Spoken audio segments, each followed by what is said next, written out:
नमस्कार दोस्तों, my name is SK Yadav.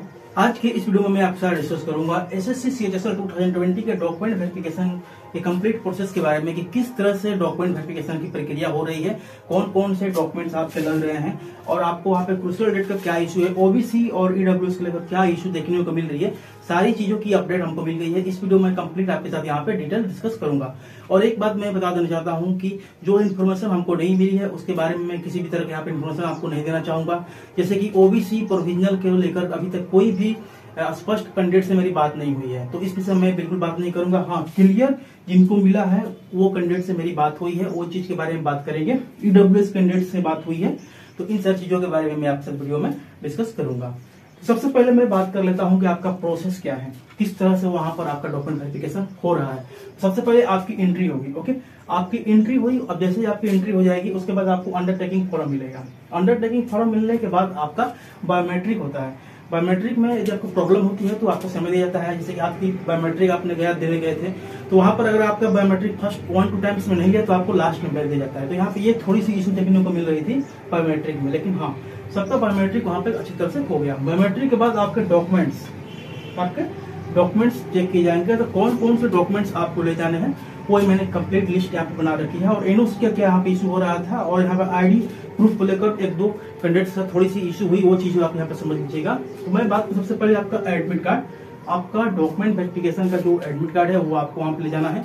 उसके बाद आपका पोस्ट प्रेफरेंस फॉर्म, जिसे आप ऑप्शन फॉर्म भी बोलते हैं, वो आपको कंप्लीट घर से फिल करके ले जाना है। वहां पर फॉर्म आपको सबमिट करना है।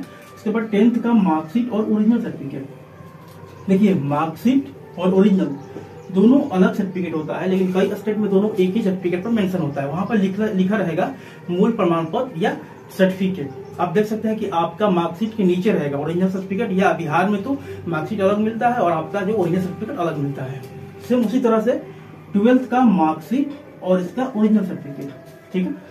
इसमें भी मैंने देखा है कई डिफरेंट स्टेट में मार्कशीट और ओरिजिनल सर्टिफिकेट दोनों एक ही में होता है, लेकिन कई स्टेट में अलग अलग होता है। तो इस सारी चीजों का आप अच्छे से देख लेंगे। आपकी जो हाईएस्ट क्वालिफिकेशन है उसका सर्टिफिकेट, ऐसे ये मैंडेटरी नहीं है।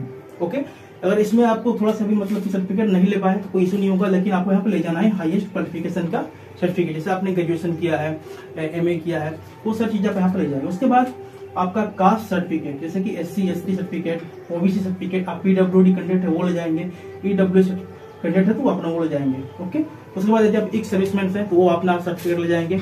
यदि आप गवर्नमेंट एम्प्लॉय है, सेंट्रल गवर्नमेंट एम्प्लॉय है, तो आपको वहाँ पे एनओसी देना है, ठीक है। यदि आपको एनओसी नहीं मिल पा रहा है, डिपार्टमेंट एनओसी नहीं देते हैं, इसमें आपकी कोई भी मतलब कि अधिकार नहीं रह जाती है। आपका डिपार्टमेंट डिपेंड करता है कि आपको एनओसी देगा या नहीं देगा। तो कुछ ऐसे कैंडिडेट्स हैं जिनको एनओसी नहीं मिल पाता है। यदि आप एनओसी नहीं मिल पा रहा है, यदि आपने किसी भी तरह का रिलैक्सेशन नहीं ले रखा है, मतलब कि एनओसी के कारण आपको एज में रिलैक्सेशन मिलता है, यदि आपने वो चीज नहीं ले रखी है तो कोई इशू नहीं है, आप बिना एनओसी के आप डायरेक्ट आप वहां पे ज्वाइन कर लेंगे, ठीक है। एनओसी से होता क्या है, जैसे कि आपने कहीं और पे सर्विस कर रहे हैं तो आपकी जो सर्विस बुक है वो ट्रांसफर हो जाती है और आप एक प्रॉपर चैनल से आपकी ज्वाइनिंग हो जाती है। लेकिन यदि आपने किसी तरह का रिलैक्सेशन नहीं लिया है और आप वहां पे एनओसी नहीं अपना ब्रिंग कर पाते हैं, नहीं प्रोड्यूस कर पाते हैं, तो आपको यहाँ कोई इशू नहीं होगा। उसके बाद आपको फोटो ले जाना है, आईडी प्रूफ। देखिए, आईडी प्रूफ को लेकर थोड़ी सी इशू हो रही थी, जैसे कि कुछ कैंडिडेट्स के जो आईडी प्रूफ में जो डेट ऑफ बर्थ है, किसी का मंथ डिफरेंस हो गया, डेट डिफरेंस हो गया, ये सब चीजें वहां पर दिक्कत हो रही है। आपको वैलिड आईडी प्रूफ ले जाना है जिसमें आपका डेट ऑफ बर्थ वैसा ही होना चाहिए जैसे आपने फॉर्म में दिया है।